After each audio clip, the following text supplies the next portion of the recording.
Man,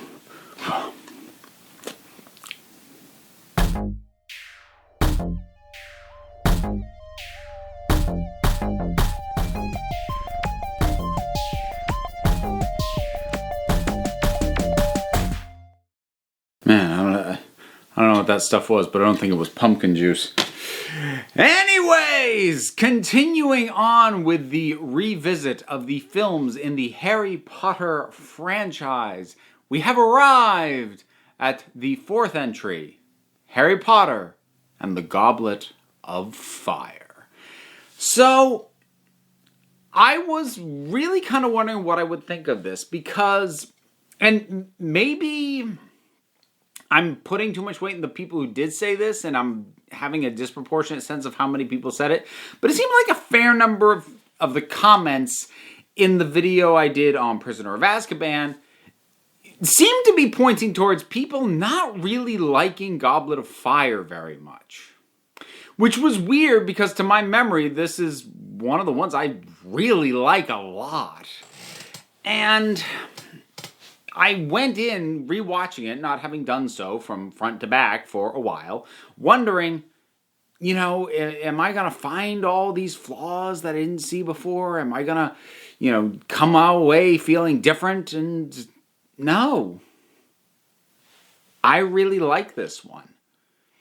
If I were to venture a guess, I think the book purists get really annoyed with this one because there is a lot of cut material, and especially with Goblet of Fire, which is a thick book with a lot going on and a lot that unfortunately adds, you know, a lot of stuff that adds a great deal of flavor but doesn't actually contribute to the primary plot, which means a lot that gets cut. And even despite that, we have a 2.5 hour plus movie. So, I'm sure I'll see in the comments people laying out more specific stuff. And I know this is kind of also the point where a lot of people who really like Ron from the books get really annoyed with the portrayal of Ron from the movies. I'm not going to delve into that too much here because I haven't reread the books recently enough to really break something like that down. There was a really great video on it that another channel did not too long ago. So check that out if you don't know what's going on there. I found that very enlightening. But anyways, Goblet of Fire had a lot that it had to either trim, shorten, or just cut. Entire subplots. The entire premise of Spew. The house elves at all. Like Dobby, and I mean the character of Winky never appears in the films at all, but Dobby is a major factor in this plot in the book. He's not in this movie. There's a lot more that goes on at the Quidditch World Cup, which gets massively condensed down. The Dursleys don't appear at all. There are massive things that happen basically between the trials that get chucked out because for this thing to make its runtime, once its initial premise is set up that Harry's in this contest, it kind of has to jump from trial to trial to trial, and only cover the things that have to be there for the plot to work. So there's a ton of classroom stuff that gets cut. A lot of the characters who are wonderful characters don't actually get a ton to do here. But I do actually think that still makes this, for the most part, there are things that I will point out, a really solid adaptation because what it cuts and trims out is, again, if you're a book purist or any of the stuff they choose to cut was stuff that you personally liked, is going to bother you. But for the sake of the thing flowing in a film format, were the things that had to be cut. I don't love how little screen time Snape has in this, but Alan Rickman is so good in the part that even though it's one of the only things he does in the film, and it's not even a line, I have always remembered him standing behind Harry and Ron and just with his sleeves before he grabs the back of their heads and just shoves them forward to look down at their schoolwork. So, he doesn't have a lot to do, but at this point, 4 films in, the recurring actors know how to get good mileage out of whatever time they're given. I'll also mention Michael Gambon in that capacity, because I think he's clicking as Dumbledore much better. He has settled into his version of the role, and the writers, I think it's still Steve Kloves for this one, seems to have understood how he is going to approach it that is different from Richard Harris. So the lines feel more accustomed to his particular take, and it's working better. And again, like, I see people get really upset at some of his line readings being different from what is laid out in the book, but I'm sorry, you're gonna give an actor the freedom to interpret the character, and if he feels reading a line in a way that is not the way it is described in the book, if it's consistent with the characterization he's doing, that's what he's going to do. And for my part, I think those changes are fine. We get a different director on this one. This one being Mike Newell. Now, this is the only film in the series he directed. I thought he did a pretty good job. He took on a lot of the things that Alfonso Cuarón had brought into it. Not quite as bright and colorful a palette as the first two films, although also not quite as subdued as Cuarón had done. Sort of the more laid-back, naturalistic feel to a lot of the interactions with the kids is more prevalent here than it had been certainly in those first two films. So things like that seem to have been taken from Prisoner of Azkaban. I think that was really good. Like I said, all the returning actors are really settling into their parts. The kids are great at this point. They have terrific chemistry with each other. Again, some people do take issue with how some of the characters, particularly Ron and to some extent Hermione, are diverging from their book counterparts. But regardless of what you think about that, the kids have a wonderful rapport together. Neville gets some really good highlight moments. We get some more characters introduced here that we get to keep seeing again. We have the Pattillo Sisters, who actually did appear in the previous film, but they get a little bit more to do in this one.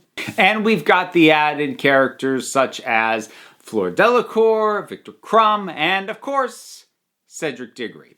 Now, Fleur and Crumb, they get a little bit of the short shrift, again, because of the runtime that is available. And no, you're not really expected to be rooting for them at any point, so they were always just kind of the also-rans as far as the competitors in this contest goes.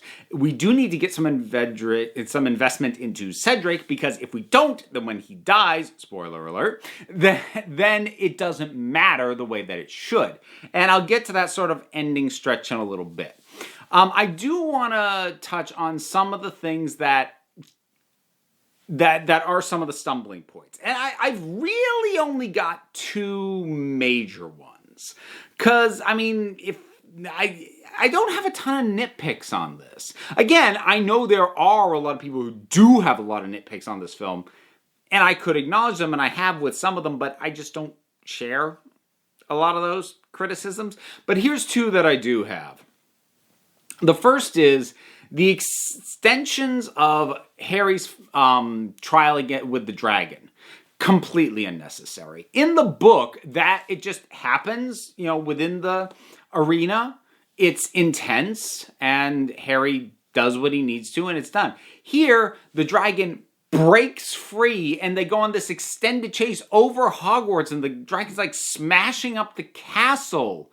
And it's unnecessary. The dragon is threatening enough as it is. This doesn't add anything except time, and allowed them to, I guess, throw more money at the movie, which they didn't need to do. And extending the scene doesn't add anything. It's completely unnecessary. And as much as I said they were pretty smart in what they kept and what they ditched as far as plot lines, subplots, character moments, etc., there is one thing that they included poorly, and that's Rita Skeeter. So this is the news reporter with the Daily Prophet, the one who keeps writing stories that just the other characters don't like. She seems to know stuff that they're trying to figure out. How did she even find out about that? Except, that element of it isn't in the film, which is kind of where I'm going with this.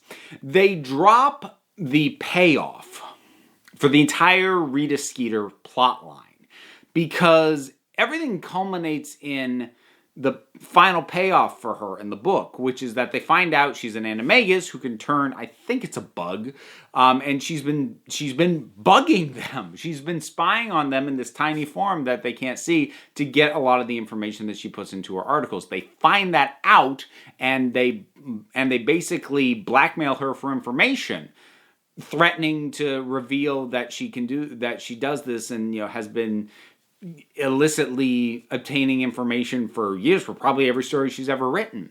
And that final payoff is why she's there. But because the movie doesn't have that, Rita Skeeter doesn't actually serve a function in the film. There's no point to her being there. She's just annoying. And I'm sorry, she is in fact annoying. And with a character that irritating, who I at least don't find very inherently fun, if you're going to cut the payoff, then you should cut the character. If you're going to keep the character, you need to keep the payoff. They kept the character, cut the payoff. No, that doesn't work. So, new characters, I mentioned Cedric, and I'm sure some people will go, "Oh, Twilight Boy." Like, look, get over it. He's really good in this. At the time he appeared in this, he's young, he's handsome, he's charismatic, he's very likable, which is exactly what Cedric needed to be. And then we've also got Mad-Eye Moody being played wonderfully over the top. Very, very fun to watch. We get David Tennant, thanks to our twist ending at the end, and we get the guy playing his dad, who was a villain in Doctor Who in a Tarrant era story. I always find that fun and amusing that went on. Oh, one other nitpick.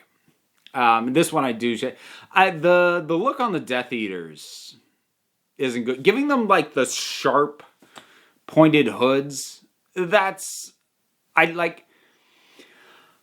know the KKK is a U.S. thing.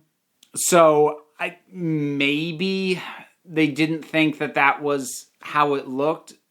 But I'm also inclined to think that knowing what the Death Eaters are meant to evoke as a group, I'm more inclined to think they did that deliberately to take some kind of hate group iconography. And it's too on the nose, and it's not necessary, and it looks dumb. And I'm really glad they ditched the pointed hats when they brought back Death Eaters in later films. Another thing that they did that was a very, very good move is they severely condensed down the scene in the graveyard, particularly Voldemort. Because I remember reading the book when he first reformed his body. I remember thinking, oh my God! But then he just kept talking and talking and talking. And I remember flipping, how many more pages are in this chapter? Is he ever going to shut up? And he still monologues in this, but at least he doesn't monologue for freaking ever like he does in the book. And there's a lot of moments in this that are really just well delivered, well executed. Like I said, the actors really all know their parts very well by now. The chemistry between the returning actors is great, and there's a reason that this movie turned up when I did my list of movies that always make me cry. Because Cedric's death, not the death itself necessarily, because it's very quick, and it then leaps right into Voldemort, so you kind of don't necessarily have time to fully process it when it happens.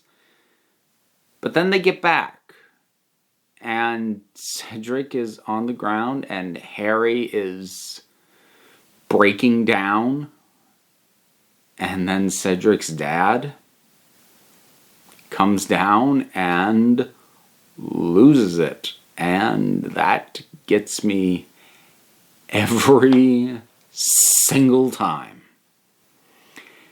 And maybe I give the film overall more credit than it deserves because of moments like that hit me so hard. Like, hit me harder than the book did.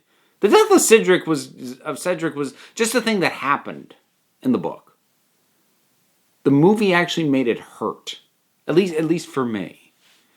So, I know that a lot of fans, especially the book purists, don't like this one because of how much material was cut. But, look, it's a 2.5-hour movie.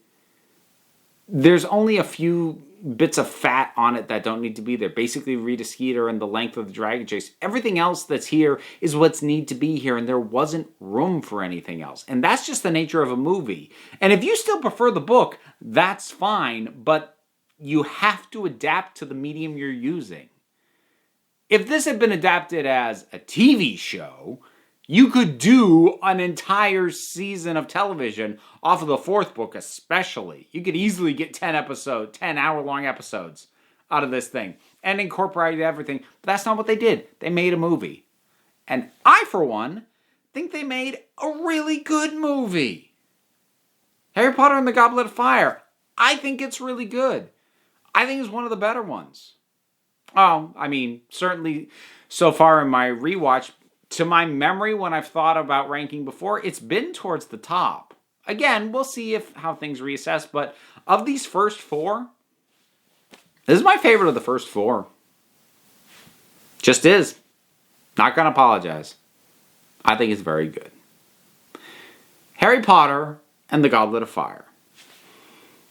You've seen it lately? What'd you think about it? Whatever your thoughts are, drop something down in the comments. Let's talk about it. There's stuff that you can do because you can leave comments, which is awesome. You can like, which helps me out. You can subscribe to catch more stuff that I do in the future. You can hop onto Patreon and maybe even help me out a little bit. Help me cover my bills. Maybe make the channel and the things I do on it even better. There's other links to things besides that. So much stuff down there. Go click on it. Or don't. You don't have to. At the end of the day, you're the council. I'm just running the meetings. And until next time, Accio Wine.